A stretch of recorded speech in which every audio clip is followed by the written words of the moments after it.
Certains d'entre vous sont allés dans des pays du tiers-monde? Si c'est le cas, levez la main. Sinon, vous les avez vus à la télévision, mais ça dépend du show. Non? OK. D'ailleurs, ici, c'est comme ça, mais ici, c'est pas autant. Il y a des gangs dans les pays du tiers-monde. Par exemple, en Inde, OK? En Inde, il y a beaucoup de gens. Il y a trop de gens. Il y a des gens qui n'ont pas de maison, il y a des enfants qui sont dans la rue, puis il n'y a personne, tout est utile. Tu as des gangsters qui disent « Attends, mais ici, toi. » Là, il prend le petit enfant. Là, c'est pas une affaire pour les petits-enfants, puis personne ne doit avoir des larmes. C'est pour expliquer une histoire. Puis on coupe son bras, par exemple, pour qu'il soit un mendiant professionnel. C'est une job. Sa job, c'est d'éveiller la pitié dans toi. Pour que tu lui donnes de l'argent. Stratégie de pouvoir. Là, je ne suis pas dans le jugement de c'est éthique ou pas éthique, vous comprenez ce que je veux dire. Donc, souvent aussi, être très émotionnel et puis, entre guillemets, s'ouvrir aux autres, montrer une certaine blessure ou vulnérabilité peut être aussi une stratégie. Est-ce que vous voyez ce que je veux dire? C'est un peu plus inconfortable, ça, je sais. Mais vous comprenez? Lorsqu'on ose observer la nature humaine d'un angle un peu plus grand, sans toute cette préconception, ces jugements, les choses deviennent « Ah, OK. Même les personnes les plus proches avec nous, et ça, c'est sûr que ça, vous avez déjà fait l'analyse avec maman ou papa, ou mon oncle ou ma grand-mère, il y a quelque chose qui se passe. Là.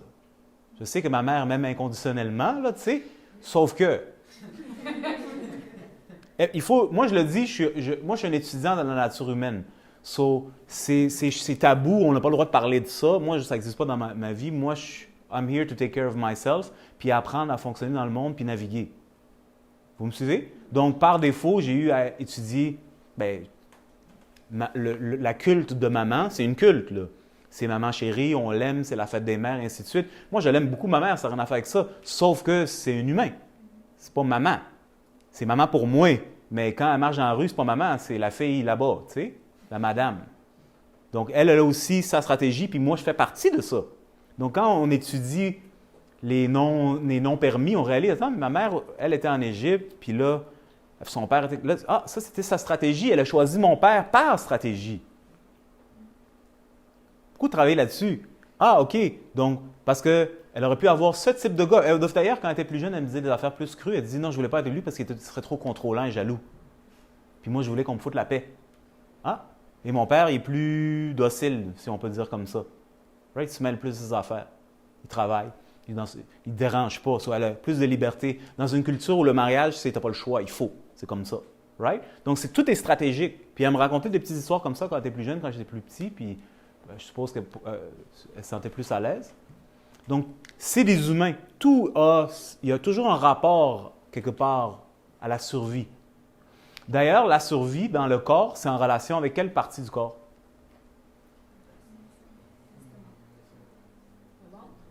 Avant. C'est le bassin. Ceux qui ont déjà entendu parler des chakras, puisque tout le monde médite ici, c'est sûr, vous avez déjà entendu parler de ça à un moment donné, on a les chakras inférieurs. Les sacrés sacrum du chakra inférieur. Et d'ailleurs, on l'appelle un chakra inférieur, parce qu'il y a des chakras supérieurs. Il y a des chakras meilleurs et des chakras moins bons. Puis il faut éviter les chakras inférieurs, parce qu'ils nous gardent dans la matière, l'égoïsme, les tendances, la colère, la luxure. Right? C'est pas bon. Il faut monter en haut, là où est-ce que tout est beau, puis règne suprême. Ça fait partie aussi de la culture, comme si le sacrum, qui est sacré, il y a une peur cachée là, de l'instinct primal humain. Vous êtes avec moi? Oui. C'est pour ça que la rectum se sert. Exactement. Et sharp. C'est pour ça qu'on devient un tight ass.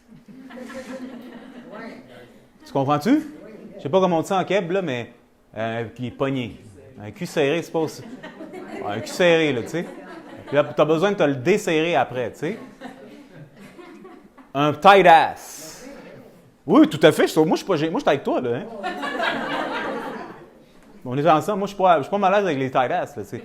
Mais pourquoi la personne est un tight ass? D'ailleurs, beaucoup de troubles qui sont urogénitales, la zone du bassin, qui est la fin du système nerveux central vers laquelle c'est vers laquelle la conversation va aller, bien, c'est au niveau du sacrum.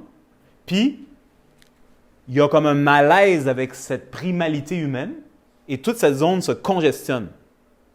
Donc, les muscles du bassin, on a-tu un dessin là-dessus? Les muscles, tout le monde sait c'est quoi le plancher pelvien? Oui. Pour certaines personnes, ça marche trop, d'autres personnes, ça ne marche pas? Oui? Pas sûr? OK. Donc, les muscles du plancher pelvien se contractent. Il y a comme une angoisse. C'est tout ce que ça? Ma.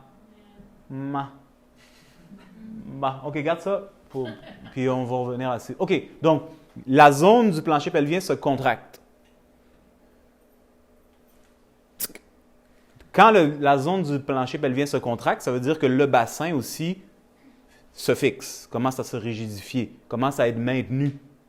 Là-dedans, il y a des organes. Chez la femme, il y a l'utérus, les trompes de Fallope, les ovaires, il y a la vessie chez les hommes et les femmes. Tout ça, c'est des organes très importants dans l'expérience humaine. On s'entend? Donc, ça, c'est le bassin, c'est ce qui est sacré et c'est ce qui nous branche directement au pouvoir instinctif de la nature. Right? Généralement, on attribue le cerveau à penser. On n'attribue pas un pénis ou un vagin à penser. Right? C'est primitif. Ça fourre ou ça boude. Oui ou non? C'est important ce que je dis, même si ça vous met un peu mal à l'aise. Ça nous ramène un peu à la base des choses. Donc, lorsqu'il y a une déconnexion de ce qui est primal en nous, de ces énergies primales, que tout petit enfant, généralement, est branché à ça. C'est l'instinct. Bien, il y a quelque chose, il y a une dissociation qui commence à se créer. Oui? OK, cool. On va continuer là-dessus un petit peu tantôt. Si j'ai un bassin, est-ce que vous catchez la relation entre ce qu'on disait tantôt, de Quest for Power, puis le bassin?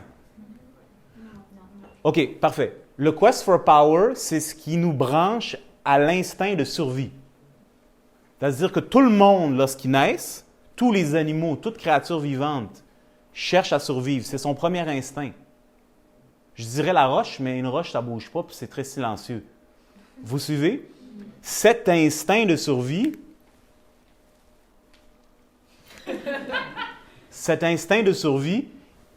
et la culture, la société dans laquelle on opère, c'est pas que c'est pas compatible, c'est que ça, la société essaye de nous élever par-dessus le règne animal. Vous comprenez? Mais on est toujours des animaux intelligents. Oui ou non? Oui. Vous vous êtes déjà vu comment vous vous comportez, là. Il n'y a rien de mal là-dedans. OK. Donc, notre société essaie de nous élever par-dessus ça. Mais comment tu peux élever un chien d'être un chien? C'est un chien. Donc, moi, j'avais un chien, c'est un berger allemand, c'est un loup. Bien, comment est-ce qu'on l'a fait qu'il ne soit pas un loup? C'était toujours un loup. Bien, il était tout petit, on l'a éduqué, on l'a conditionné. Quand il ne faisait pas ça, on ne lui donnait pas à manger, on le mettait dans le garage, il recevait des tapettes sur le museau, et ainsi de suite. Et il a créé un lien psychologique, quelque part, parce que c'est un animal, c'est vivant, avec ma mère, qui était essentiellement Dieu pour elle. Mais ça, c'est un loup. Dans n'importe quel contexte, le loup mange maman, puis that's it. Right? Comment le loup a peur de la madame de 5 pieds 4? Est-ce que vous voyez ce que je veux dire? Parce que le loup est tellement déconnecté de sa réalité de loup, vit dans une maison en bois avec des escaliers, où est-ce qu'il y a un petit garçon fou, un monsieur, une madame, puis des grands-parents, puis un mononcle, puis il ne peut pas aller manger. Quand il fait pipi, caca, il entend des hurlements. Il ne comprend pas, lui. J'ai quoi? Je pisse. Qu'est-ce que tu veux que je fasse? Comme non, puis là, il faut qu'il apprenne. Yo, c'est quelque chose pour l'animal. Qu'est-ce qui fait que l'être humain pense que lui est différent? C'est la culture qui donne l'impression à l'être humain qu'il est par-dessus tout ça. C'est juste une illusion. Quand vous prenez un petit enfant, vous voyez c'est quoi son état. Gars ou fille, c'est primal. Ça ne pense pas, ça ne réfléchit pas, et son comportement n'est pas mauvais, c'est juste un réflexe. Ça gratte, il se gratte. Là, quelqu'un dit « mets pas ta main là, touche pas comme ça, fais pas comme ça », parce qu'aux yeux de la culture, ça, c'est pas accepté, c'est associé à ça. Et si tu fais ça, tu risques d'avoir un problème de survivre parce qu'on va te juger de ça. C'est dangereux à ton statut social et donc ta capacité d'avoir atteindre un certain pouvoir dans l'espèce de prisme de la société. Yes? Est-ce que vous catchez pourquoi je parle de tout ça? L'hypersensibilité. Donc, chacun d'entre nous est, en bout de la ligne, hypersensible. Chacun d'entre nous est un humain et, en bout de la ligne, chacun d'entre nous a des sens. Donc, comme quelqu'un disait tantôt, je sens que c'était toi en arrière, je sens que je sens trop. Mais tout le monde ressent, n'est-ce pas? Même les gens qui prétendent qu'ils sont endurcis peuvent avoir un sixième sens. Donc, c'est pour ça que je ramène ça à quelque chose de simple et primal. C'est que l'hypersensibilité, c'est connecté aux sens et les sens sont connectés au corps qui appartient au règne de la nature. Et à l'essence, la nature a un objectif. Avant même de parler de vers quoi elle peut fleurir, à la base, elle cherche à survivre. C'est gros, là, ce que je dis. Donc, combien d'entre nous je ne sais pas si s'analyse, mais perçoit ça dans soi-même? À un niveau, on n'en parle pas, c'est gênant, mais on est tous là-dedans, d'une façon ou d'une autre. Des gens ont des stratégies vraiment bien aiguisées, d'autres ont des stratégies moins bien aiguisées, d'autres sont des maîtres de ce jeu, d'autres sont vraiment poches. C'est un sport dans lequel chaque personne doit naviguer. Mais là, il y a comme une crosse qui se passe, un bug. Et puis c'est là où est-ce qu'on se rencontre aujourd'hui. C'est qu'il y a la nature primale, puis il faut que je joue le jeu de la société. Quelque part, la société, c'est une quête de pouvoir pour survivre. Ça se rejoint, mais ils sont tellement opposés que ça c'est... Check tout le fanfaronnisme devant Sa Majesté, le duc ou la riche ou la pauvre, tu sais. Mais, oui, mais ça, c'est intelligent, là. C'est pas niaiseux. Ça, c'est juste ritualisé. Mais l'instinct primal, c'est genre... Right? Soit que tu veux le poignarder ou t'agenouiller devant lui et prendre tout ce qu'il a. Ça se ressemble, sauf que ça ne paraît pas directement. Vous voyez? Ça, là, ça crée un schisme. Et c'est là où est-ce que notre conversation commence. Catché? Il y a un schisme. Parce que dans moi, j'ai un instinct. Dans la société, cet instinct ou ce savoir menace ma propre survie. Donc, il faut que j'apprenne un autre jeu, qui est le jeu de la cour. Et dans ce jeu-là, il faut quelque part que je mute, je silence ce qui est vraiment dans moi. Pour plaire, pour manipuler, pour jouer, peu importe la stratégie qu'on va utiliser. Il y a le refoulement, mais il n'y a rien dans la nature qui se refoule. Si tu fermes une porte, ça trouve une autre façon d'y aller. Lorsque tu amènes la conscience, tu caches « Ah, je l'ai caché ici, mais ça fait ça. » Ça s'appelle « passive aggressiveness ». C'est juste une autre porte de sortie pour cette impulsion qui est tout à fait intelligente. Maintenant, pourquoi je vous parle de ça? C'est parce que, essentiellement, quand on parle de hypersensibilité, on parle du système nerveux. Est-ce que vous comprenez ça? On peut l'extraire, l'extrapoler à tout ce que vous voulez, mais en bout de la ligne, là, si on reprend un être humain dans le corps matériel, bien ça, c'est ton système nerveux. Quelqu'un disait tantôt, « Moi, j'entends trop le son, ça m'irrite. » Bien, le son, c'est les oreilles. Il y a un nerf oculaire, pas oculaire, auditif, qui va jusque dans le tronc, c'est-à-dire à la racine du système nerveux pour dire « J'ai entendu ça. » Vous catchez? C'est pas le camion qui passe puis la ville est horrible. Peut-être que oui, à un certain degré, mais en bout de la ligne, ça veut dire que ton oreille, le nerf, est peut-être plus irrité que la nature ou la normale. Right? La lumière, oh mon Dieu, la lumière, right? Ben, c'est quoi ça, la lumière? C'est un irritant, c'est un stimulateur du nerf oculaire qui fait que ton cerveau dit « Ah, lumière ». Et ce nerf-là, il y en a ici, il va jusque au niveau du pont, c'est-à-dire dans le cœur du système nerveux, en dessous, au cœur, là, dans ce qu'on appelle le cerveau reptilien, le cerveau soi-disant primitif, encore une fois, reptilien, tu sais, en dessous de être civilisé, pour te dire que tu vois. Puis à partir de là, tu es capable de décider si tu beau, si tu l'es. Si tu es bon pour moi, si tu n'es pas bon pour moi. Si tu ne le vois pas, tu vas utiliser un autre sens pour essayer de le voir ou percevoir qu'est-ce qui se passe. Right? Donc, c'est mes sens.